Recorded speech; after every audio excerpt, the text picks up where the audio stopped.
All right, everyone, let's get started. Our last panel of the day, saving the best for last. My name is Jessica Lees. I'm a visiting assistant professor at BYU Law. I'm really pleased to be here with all of you and to be moderating this panel. This is our panel number 3 on merger policy for technology and economic networks. And before we kick it off with our panelists, let me do a couple quick introductions. So to my right, we have Dirk Auer, who is the Director of Competition Policy at the International Center for Law and Economics, where he manages ICLE's work on competition and antitrust issues in the United States, the United Kingdom, Europe, and abroad. In addition to his work with ICLE, he also serves as an adjunct professor at the University of Liège, where he teaches European competition law and the economics of competition law. All the way at the podium, we have Tim Haney, who is the content manager for LexisNexis' Practical Guidance Antitrust. Prior to joining LexisNexis, he was an antitrust associate at Sherman & Sterling, LLP, focusing on merger antitrust. And then joining us via Zoom, and I'm sorry, Aurelian, for butchering your name here, we have Aurelian Portuese, who's the director of the Schumpeter Project on Competition Policy, which promotes a dynamic framework for competition policy in which innovation is the primary concern for antitrust enforcement, rather than a secondary one. He is also an adjunct law professor at the Global Antitrust Institute at George Mason University. So with that, let's turn it over to Tim, who's going to kick things off. Great. Thank you very much, Jessica. I appreciate that. As Jessica said, I'm Tim Haney. I'm content manager for Lexis Practical Guidance and Antitrust. I think a number of you have said it's interesting to have both practitioners and academics. Oh, I'm sorry. Thanks, Michael. I appreciate that. I'm sort of in I was saying it's a lot of panelists have been saying it's nice to have folks from the world of academia and folks from the world from that practice law. I'm kind of in a bit of a third bucket. I used to practice law for a number of years. I'm currently working for Lexis, and our work sort of involves creating tools that practitioners use to do their job better. Which, used to be the nuts and bolts of things like, here's how to negotiate a merger agreement. And in terms of antitrust, it's gotten into things like tracking trends and enforcement. So that sort of dovetails nicely with why I'm speaking to you. So I wanted to talk about, and also I should note, it's obvious, you heard my voice, from the U.S. I'm going to take sort of a U.S. perspective. I know enough about multi-jurisdictional law to be dangerous, but I'm going to focus on the U.S. Merger review in the Biden administration. I heard a joke recently about it from a historian that every paper they write could have the subhead continuity and change, and that's essentially what I'm going to try to focus on is what's the same, what's different, and I think one thing that's important to keep in mind in this is that the Trump administration was somewhat idiosyncratic. And I think one of the idiosyncrasies you saw in how they approached merger review, and even before Trump was elected, he made a comment about blocking the AT&T Time Warner case, which sort of had perhaps a knock-on effect in some actions that his administration take. Maybe. I don't want to say that controversially. As I said, there is, I'm going to compare, you'll see in a moment, but I'm going to compare what the Biden administration has done so far with what the Trump administration did, especially in the latter 2 years. But, as you all know, all these comparisons sort of depend on the baseline that you use. This is a bit of a pedantic point, but sort of an important point. When did the Biden administration begin? In some ways, the easiest way of saying this is January 20th, 2021. So we've got just over 2 years of the Biden administration. And that top one, that's the one I'm sort of going to take in the following slide where I run through what the enforcement statistics have looked at. But I think it's important to keep in mind the chair of the FTC, she was only confirmed on June 15th, 2021. The Democrats then had a 3-2 margin that lasted only 4 months until Commissioner Chopra left to become the director of the CFPB. Then there was a 2-2 split for a while, and then there was Commissioner Bedoya was confirmed in May 2022, which gives us about 15 months that the FTC has had a full sort of, has had a Democratic bent at the commission. I could spend another like 30 minutes talking about the structure of the FTC versus the DOJ, but just keep in mind, FTC commission, there's 5 commissioners, and what changes during an administration changeover is that the 3 will either be Republican or Democrat, and the 2 will be the opposite. Interestingly, right now, unless I'm forgetting something, there are currently 0 Republicans because both have left and haven't yet been replaced. Just to wrap this up, Cantor has had his job for about a month and about a year and a half. The other reason this is important is because, we'll get into this a little bit later, but like if a merger takes, just to use a round number, about a year, you've really only got, we're really only starting to see the effect of what Biden is doing on antitrust in some ways. So without further ado, let me get into the data a little bit. And normal caveats on the data here. One big one I should add is that for the DOJ, this does not include what they call fix it first, where they go in and proactively offer a divestiture and then actually change the deal that they're filing. The DOJ kind of tracks that, but in my opinion, doesn't do a great job of sort of always publicizing them. So you find out about them like sometimes after the fact. So just for ease of comparison, I just want it to be known those aren't included in here. Also, the HSR annual reports come out that make this a great way to cross-check the data, but they don't come out until about a year and a half later. So they're the data's about a year and a half old when they come out. So let's start looking at the challenges that they brought. And to be clear, for Biden, this is now a little over 2 years, whereas Trump was sort of an even 2 years that I was looking at. So we have a few more cases under Trump, but also I think in that time there's probably a little bit more deal volume in 2021. I'm not sure if it really affected that number, but sort of interesting. Then I show you the splits between the FTC and the DOJ. Then the number of the challenges that were consent decrees, which is essentially a negotiated settlement between the parties and the agency, and how many were outright litigations where they're trying to block the entire deal. So one thing you'll notice is that the number of litigations, well, it's gone up a little bit, absolutely, but relative to the number of consents they're bringing has gone up quite a bit. And that's sort of been a big focus under the Biden administration. Jonathan Cantor, in some speeches, has actually explicitly said, it is not our, this is, I'm quoting him now, it is not our role to micromanage corporate decision-making under elaborate consent decrees. He says, when we have evidence that the defendant has violated the law, we will litigate to remedy the entire harm to competition. That will almost always mean seeking an injunction to stop the conduct or block the merger. So that's certainly been his, sort of spin on it, that they're litigating more on purpose. There's always sort of like the mix of cases that they're getting, that it's really just hard to tell from a quick look at the data. I kind of just want to note that.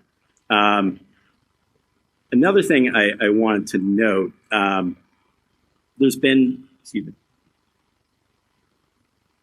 no behavioral remedies since 2018, and that was just to level set on some of the terms. A divestiture would sort of be a structural remedy where you have to, if Jessica and Dirk merge their businesses, Dirk has to divest his gas stations in Ohio, just as like a standard sort of structural divestiture. Behavioral remedy would be something like Dirk has to agree to license his particular technology on a fair, reasonable, non-discriminatory basis. So there haven't been any, behavioral remedies used to be fairly typical in vertical transactions. And since there's only been, I think there was only that one in the Trump administration, but that was the last one that I could find. And it was actually a defense contractor case. It was Northrop Grumman buying a company called Orbital ATK. And actually, just in doing the research for this, I realized that the FTC has actually opened an investigation into, I guess, Northrop Grumman's compliance with that decree. And there was some press that they, as far as I know, it hasn't come to pass. Maybe it still will, but that the FTC there was some thought that they might even think about actually re-challenging the case, which would have been really unprecedented. But anyway, the point being here, there hasn't been any behavioral decree since 2018, and there's obviously been an increased focus on these vertical theories of harm under the Biden administration. But we can come back to this a little bit later, so I won't belabor it. But this might be mildly controversial, but I guess sometimes that can be interesting, right? When I look at the theories of harm, to me, as someone who practiced a few, 10 years until a few years ago, theories of harm look like the types of things we've seen before. I mean, we've seen some non-traditional theories of harm. There was a case, Booz Allen does a lot of government contracting work, bought a company called Everwatch, and the market in that case was a single customer, the customer being the National Security Administration Agency, NSA. I know it by NSA. So that they were the only customer, and the DOJ sued to block that, and they lost. So that one's a little obviously a bit unique. There have been some discussion of labor theories of harm that have come up in commissioner statements, but you're not seeing it yet in the enforcement. So I also want to note, sort of not exactly a pet theory of mine. I think probably a lot of people agree with it, but that the function of cases that the agencies are bringing is often sort of just it's a function, the number of cases, I should say, is a function of essentially resources. We'll come back to this a little bit later, but just a little anecdote, maybe a bit cherry picked. From 2009 to 2018, HSR filings tripled because 2009 obviously being the depth of the recession. But second requests, which is essentially a prolonged investigation in the U.S., second requests only went up by about 50%. So you have a 3x jump in filings, but you only have a 50% increase in the second requests. Okay, so let's get a little more into other recent changes. You'll notice I left it as other recent changes because some of these will kind of question whether they're different or new. I mean, the first one is definitely a change. So the FTC is authorized to sue companies for unfair methods of competition. This is the language in the FTC Act Section 5, and that's traditionally thought to encompass Clayton Act Section 7, which is mergers, and Section 1 and Section 2 of the Sherman Act. The FTC in late 2022 put out this policy statement that said that unfair methods of competition also encompasses, quote unquote, incipient violations of the antitrust laws. So they said that this could reach M&A activity that has the tendency to ripen into violations in the antitrust laws, or a series of mergers that tend to bring about the harms that the laws were designed to prevent, but individually they wouldn't have enough of they wouldn't individually be substantially lessening competition. But I just want to pause here. So far, I haven't seen the FTC bring a case that was sort of an incipient violation that wouldn't have been brought under the Clayton Act Section 7. Now, actually, this next one is the one I tend to think probably might be the most important and most impactful. So the highest fee for HSR filings has gone up from $280,000 to $2.25 million for deals over $5 billion, and there's other lesser thresholds where it's gone up to like I think between $1 and $5 billion. It's not remembering off the top of my head, but it's quite a bit more than $280,000. So what that is, so number one, you might have deals at the margins where $2.25 million is starting to look like real money, even if you're doing a $5 million deal. But the bigger effect is at some point that additional money is going to flow through to the agencies. And I'm the furthest thing from an expert in government budgets and agency budgets, but I think it's pretty certain it's going to flow through to the agencies. It's just going to be a question of when and in what, fiscal year. So just a couple interesting things here on deal timing I wanted to get at. There's an interesting study called Damn It, which was actually done by Decker. The D in Damn It is a Decker, a law firm in the US, and they compile basically how long merger reviews are taking. And, we're not really seeing a change yet. It's essentially, it was just over 11, about 11 and a half months at the last 2 years of Trump, actually the last 3 years I'm seeing it. And it hasn't gone up and didn't go up in 2022. It went up to, 11, it went from 11.4 to 11.8. So you're not really seeing that much change yet. The other thing I think is kind of interesting. So Lexis compiles data, and we put in this product called Market Standards that lets attorneys, it's sort of the prime customer for it is M&A attorneys trying to figure out what's like the market standard term provision, but we've added an antitrust element to it as well, where I've learned that, so there were about 306 deals in 2019 that hit our criteria. Essentially has to do with deal value with an outside date. So 306 deals in 2019, and 31% of them had an outside date of 9 months or greater. So then we'll look in 2022, same criteria. So 31%. Then it went down to 23% in 2022 have an outside date of 9 months or greater. So, I went through a few of these. Maybe I'll come back if we have a little more time. But I was just kind of playing around with it. So it's not like, don't take this as something that I've proven something. But it was just, I was looking to see if merging parties are onboarding the idea that deals are going to take longer. And I hadn't been able to find it in the data, which doesn't mean it's not there in the data. I just haven't found it. So I talked a little bit about theories of harm. I'm going to skip over cases that came out differently, because I suspect maybe we'll get a little more into that later. My answer on that is always, it's hard to know. Easy for me to say, right? The last thing I do want to talk about a little bit, and this is where I really think the change is most notable, is this this tougher posture at the agencies. They started doing these warning letters. I don't know if we've seen any in 2022. It was a big thing in 2021 when there was a ton of mergers and they were really resource constrained. And the FTC would basically send out a letter that said, the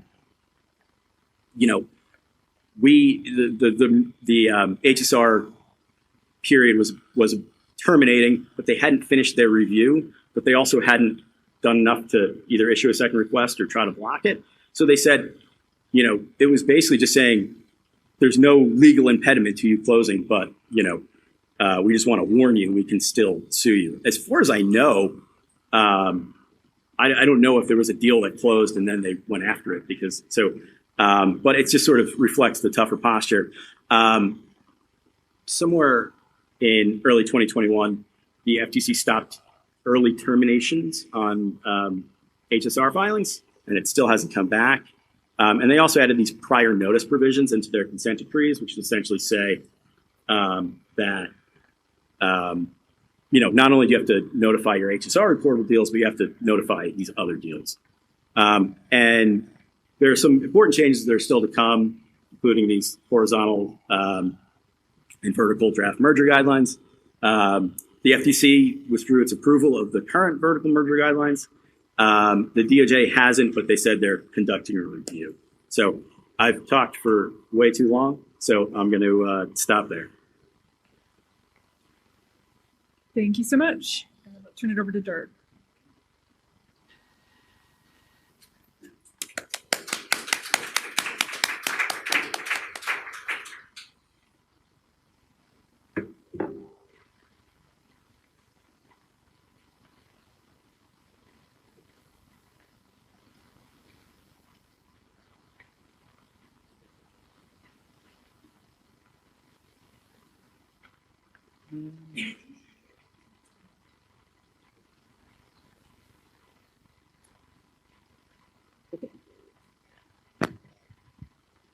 Just gonna check the time.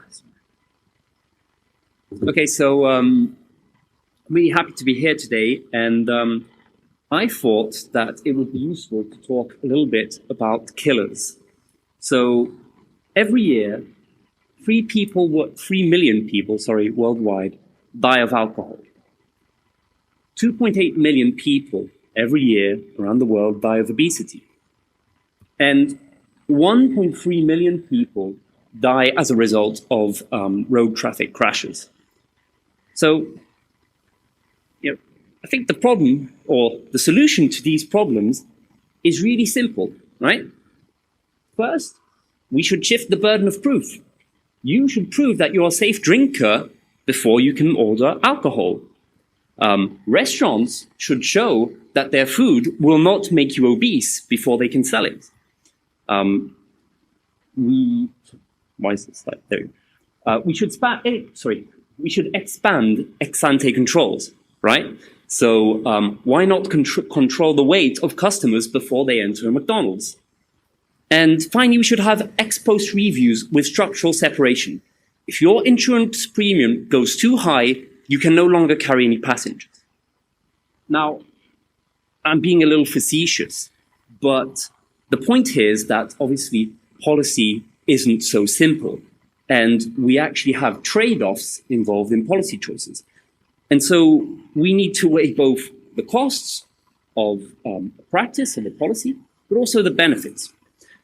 Saying this in other terms, it's never sufficient to show that something is harmful in order to prohibit it. There are too many questions, right? Is a practice harmful all the time? Or is it only harmful on average?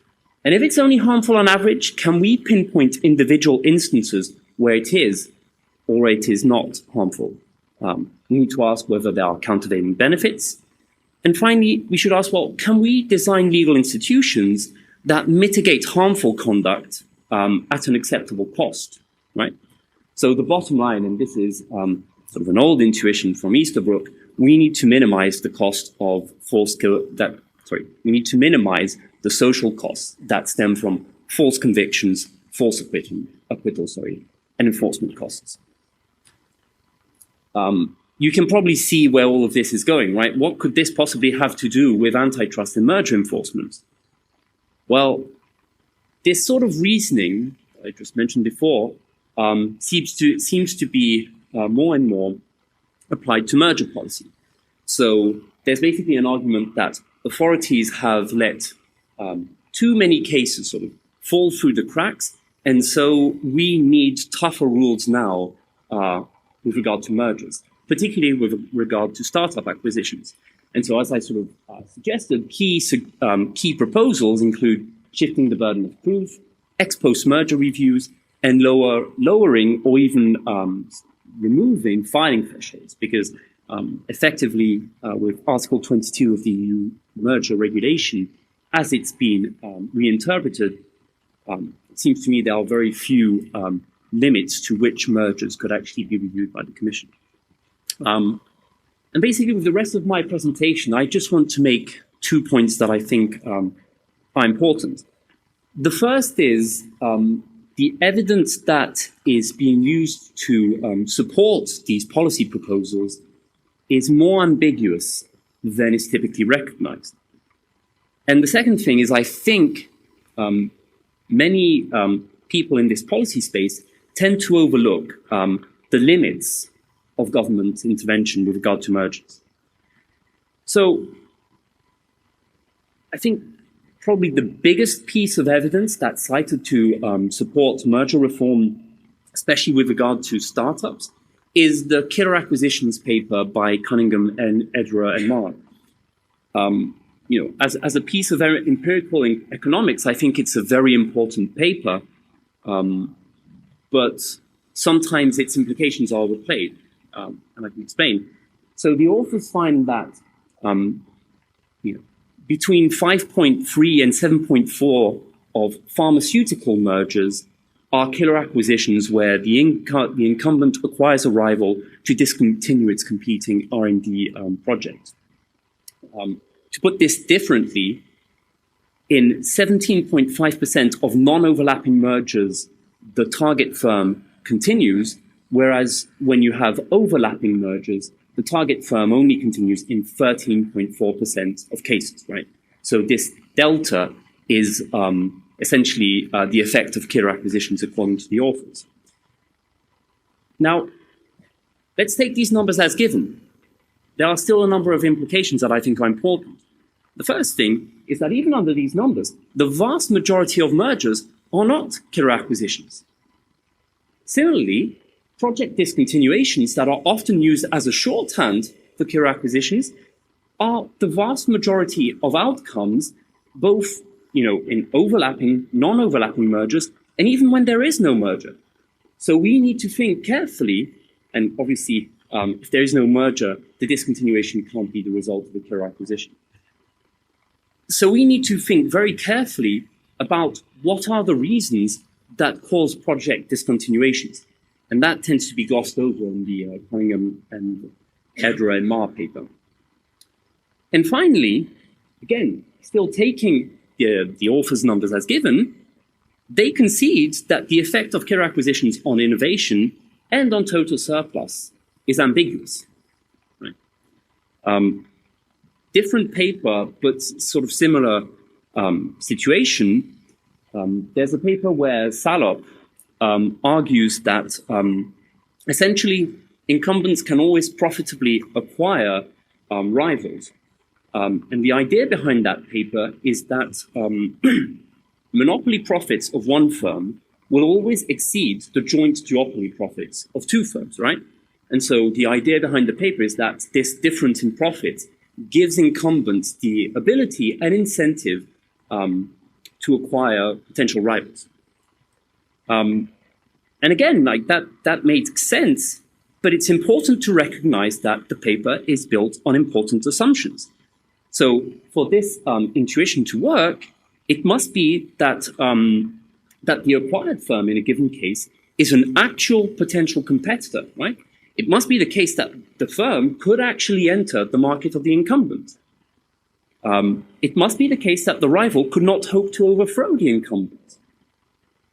Again, it must also be the case that there isn't sequential entry of potential rivals, right? Otherwise, it would not be profitable.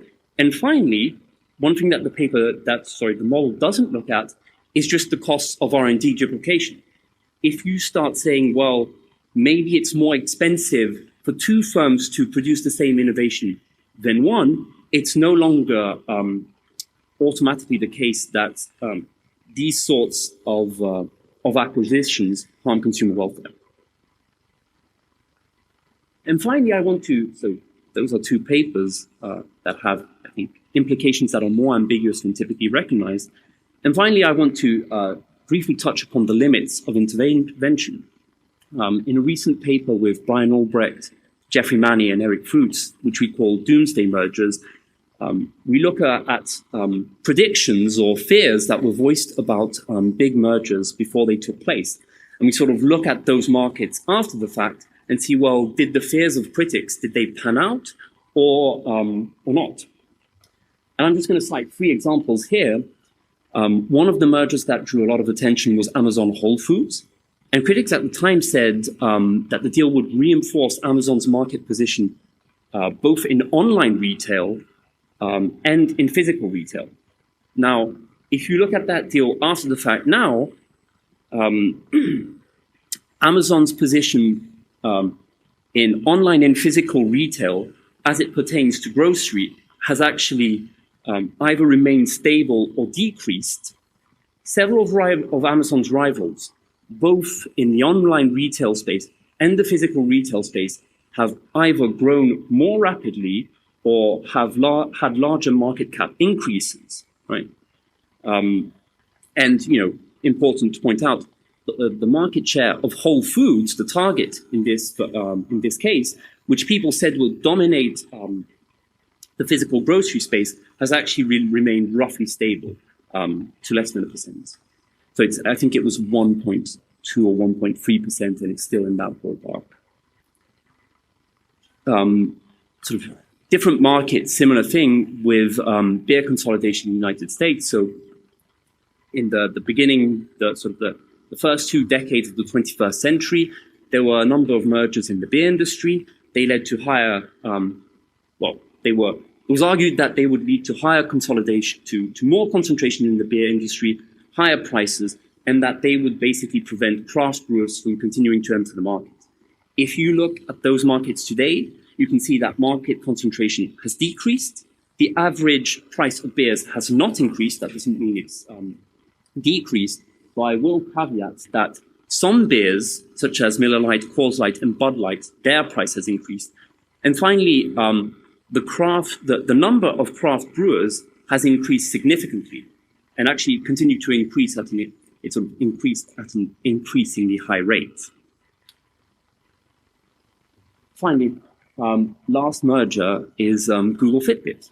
So when Google said it would purchase Fitbit, a lot of fears were voiced about 2 main things. One, that Google buying Fitbit would reinforce its dominance of the ad tech industry. And second, that Google buying Fitbit, that in buying Fitbit, Google would merge Fitbit and Google profiles, and so essentially use Fitbit data to target Google ads. Again, we can look at those predictions today, and in fact, Google's market share in the ad tech space has decreased from 35 to 29%, roughly. And even in the US, where there is no GDPR that would prevent it from merging sort of Google and Fitbit profiles, Google still has not merged those profiles. You can buy a Fitbit device and log in with a Fitbit account.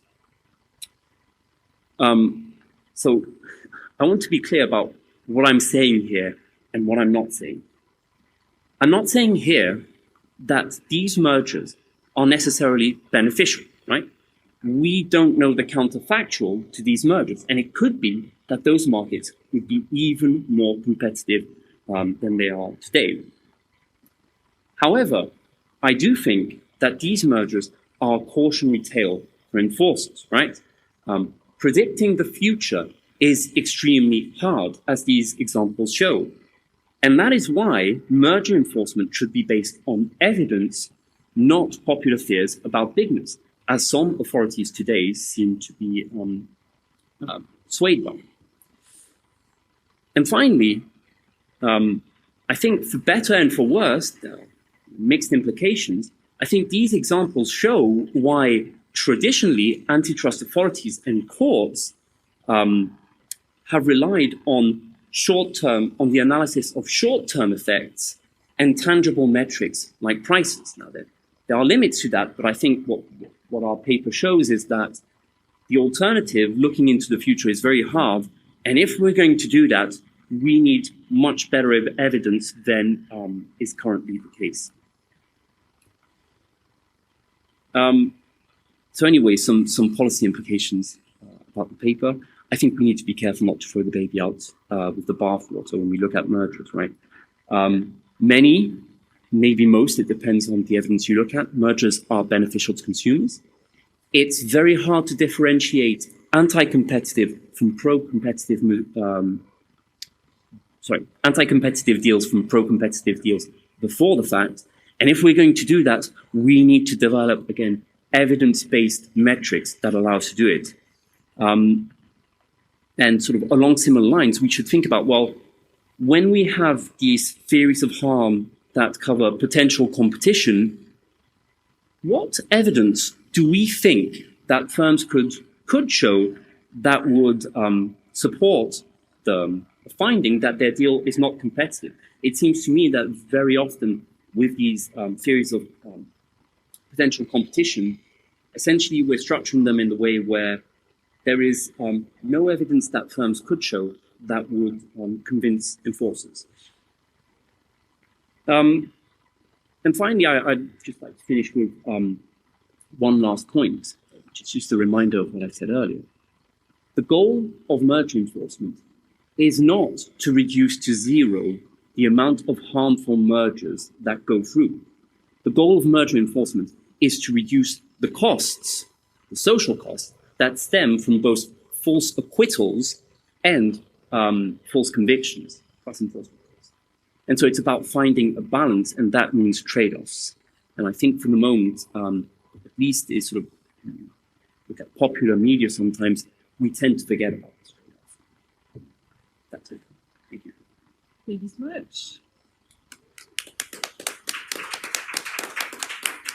I think we have a quick question. Okay.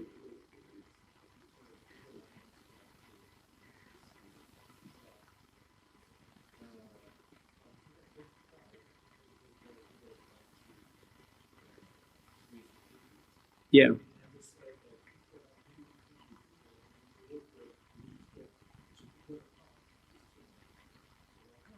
Yeah.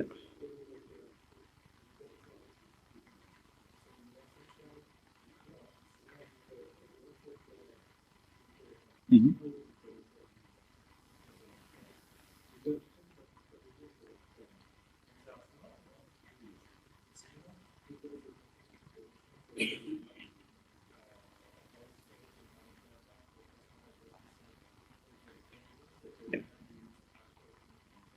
So you're saying that we should not look at what's happened now because it could always be worse in the future. It's again, you know, there's no evidence that you could show today then that shows that that will not happen, right?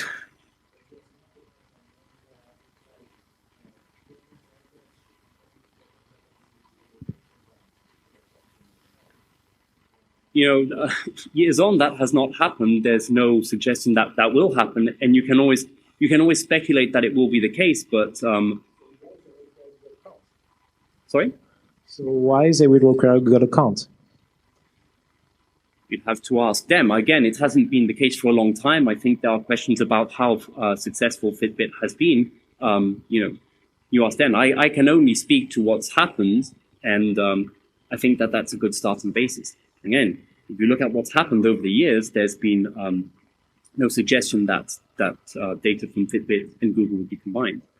So you can speculate that maybe they're very smart and they have a 10-year plan, and in 10 years that's what they'll do, and we've all forgotten about it. Maybe. Let's go quickly to the back to Elias. Go to come grab it or project. This is just also thank you, Dirk, for this fascinating talk. Just a clarification question about the combination of Google and Fitbit. So you mentioned that they didn't combine the data in the US, even though there's no GDPR. And I just wondered whether this is the consequence of the data silo remedy that they put forward, so that did they put this forward just for the EU? Or as far as I can tell, it's just for the EU. Okay. But I will, you're right. Let's be complete. I can't say for sure. It could be that the GDPR is influencing what they do in the US, or that the remedy in the EU is influencing what they do in the US. That's absolutely true. But again, I think it's the important aspect, I think, is to be dispassionate. And we can always come up with a scenario where 1, 2, 3, 4, 5, 10 years down the road, something awful will happen. But that's just speculating. Right? I don't think that's the right way to do policy. Otherwise, we don't allow any mergers. And the fact is, you can debate on the data. Maybe it's many, maybe it's most mergers benefit consumers. And so blocking all mergers definitely doesn't seem to be the right solution. Thank you for that. Thank you so much, Dirk. Let's turn it over to Aurelian. Are you on? Yes, I'm on. I can hear you. Perfect. All right. Well, thank you so much for having me. I just want to thank Matthew for the invitation to speak. I want to step back for a moment and just address a couple of key questions when it comes to mergers. So first, there's all these narratives saying that we've seen an enforcement of merger over the last few years. And we looked at that at TIF, but also other papers. Think of John Mayer's paper. And we saw that the merger intensity, when it comes to how likely it is for US antitrust agencies to prosecute it and to challenge some mergers which are notifiable under HSR, this merger intensity hasn't decreased. It's roughly around 1.2%, and it's within the bracket between 1% and 2%, and it fluctuates. It's true that with one former presenter said that there was a bump in 2009, interestingly. I think it's related with the financial crisis. But other than that, we see a very continuous and steady enforcement intensity when it comes to merger. The second point I want to make is we often talk about entry barriers when it comes to looking at antitrust concerns and competition concerns, and that's totally legitimate.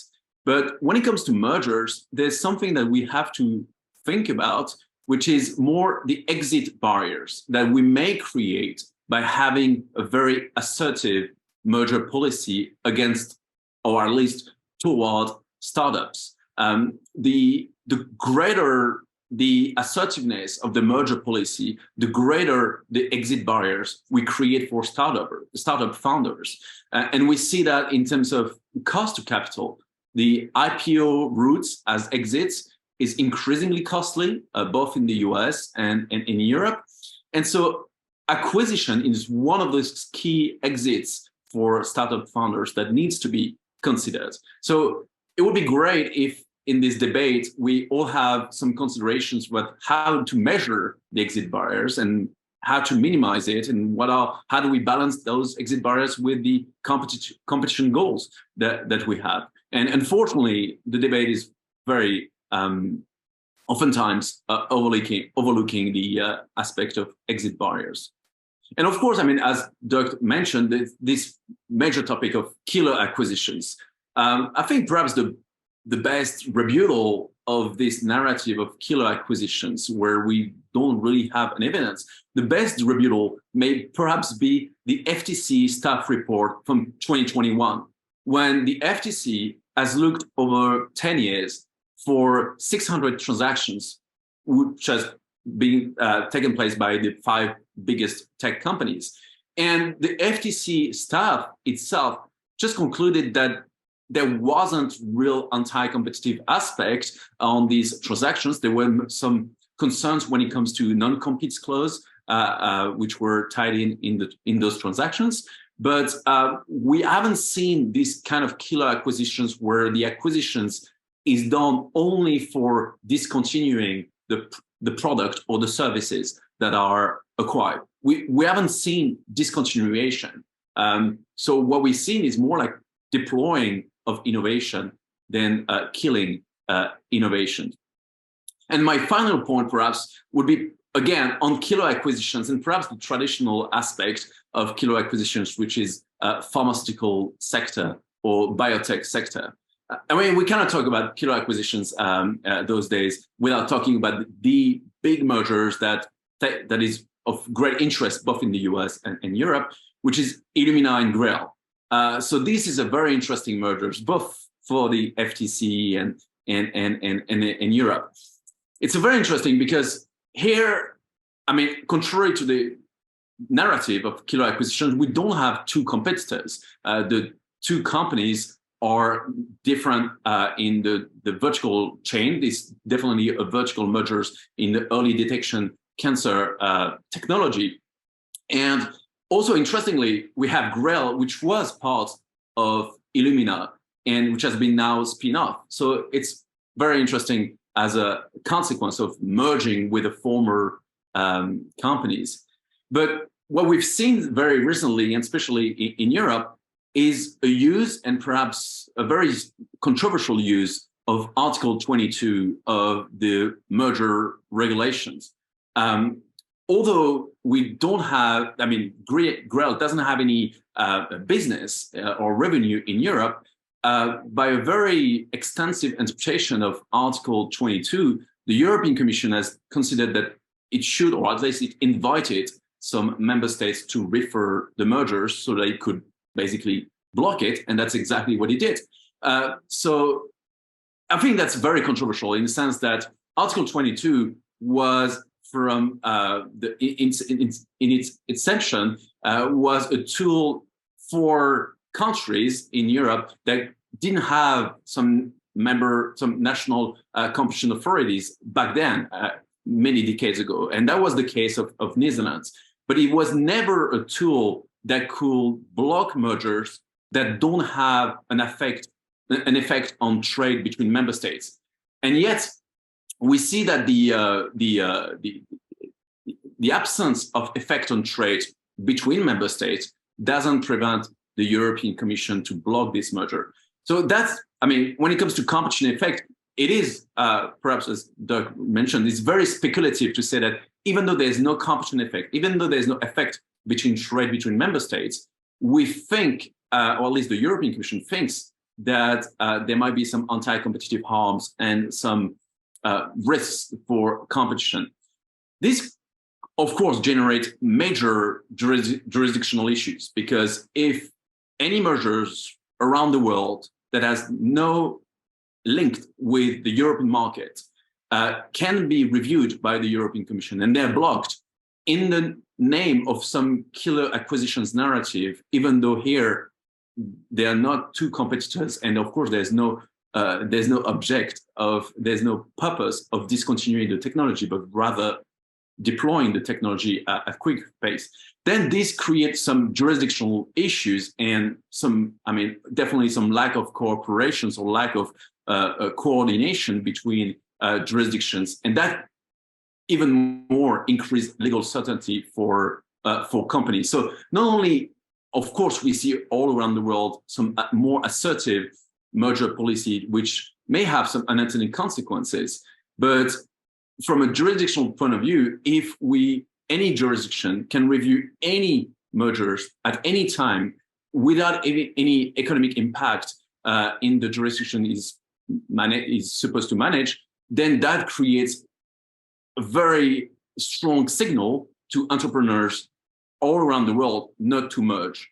And my final point, perhaps to say that there are many alternatives to mergers. If entrepreneurs cannot merge, partnerships and collaborations between firms will never stop. And so if we don't have, if there's no real possibility for merging between companies that want to share some assets or that want to share some strategies, then there might be more contractual arrangements and more precisely restraint of trade. So there's a communicating effect between those two different contractual strategy. If companies cannot merge, we may also expect more contractual restrictions, which also may come within the ambit of antitrust laws. So I just wanted to emphasize all these different unintended consequences that we may see by a very strong assertive merger policy that itself, this assertive merger policy is not really substantiated by a lack of enforcement, as I said. So I just want to stop here and take some questions. Thank you. Perfect. Thanks so much.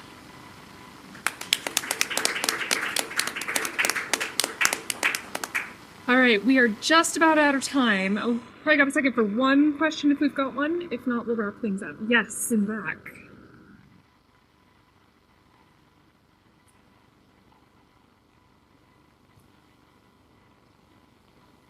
Thank you so much for all your presentations. They were fascinating. I have a question for Dirk, actually.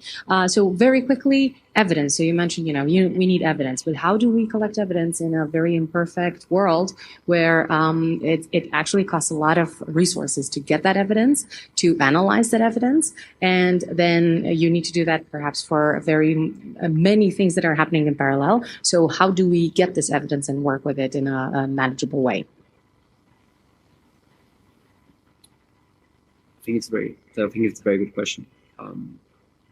At this stage, I think where we are in the potential competition debate is, I think it's fair to say there's evidence to suggest there are risks with mergers that involve potential competitors. That's absolutely the case. And where I see the debate going is people now, as I see economic theory, we now need to build theories of, well, what are the factors in these mergers involving potential competitors? What are the factors that are going to be associated with anti-competitive outcomes? I think you see scholars for the moment thinking about this. I think Dirk Melamed has a paper to that effect. I think more broadly, people that we've seen speaking today, like Thibaut Chappelle and people at the EUI and the Dynamic Competition Center, are starting to think about these issues. That's going to take a while. And then to the third point, I don't think that it's going to be particularly challenging for competition authorities then to, when they look at these mergers, to request that sort of data. I think that's what they've been doing for years, and we have to ask someone who's in private practice, but I don't think collecting data is the difficult part. The difficult part is understanding basically what are the predictors of anti-competitive outcomes. And I think they're just more narrow than just there are potential competitors or maybe potential competitors involved. I'll just layer one thought onto that because I was thinking about this as I was getting ready for this. In the U.S., there are these potential competition cases all the time. It's just people don't necessarily think about them because they're not theoretically interesting. It's all the generic pharmaceutical transactions. And the reason they happen, or the reason they're broad, is it's easy and it's very cookie cutter, because in the U.S. I suspect it's something similar in the EU, but in the U.S. there's very clearly labeled regulatory path. The FTC, where you can see the ANDAs coming. It's like a drug application. You can see them coming a mile away. The FTC can call up and say, "Hey, you're still planning on launching," and so it's it's easy for them to prove it, and it's sort of and they, I'm sure once been litigated, but they almost never get litigated just because it's easy. They always get settled with consents. So that's just so just kind of interesting point. I mean, then a lot of these other cases, the cases where the agencies lose a lot, it's sort of the insight and why you're asking the question. And these are things that are really hard to prove. Yeah, but I think your point about the pharmaceutical industry is actually really important, right? The pharmaceutical industry has characteristics that make identifying the realm of potential competitors much more predictable. Yeah. And so I think it stands to reason that you would have more enforcement, or there should be more enforcement for these sorts of cases in an industry like the pharmaceutical industry, where there's at least an identifiable set of competitors. Well, with that, I think we're out of time. So please join me in thanking the panelists for this great panel.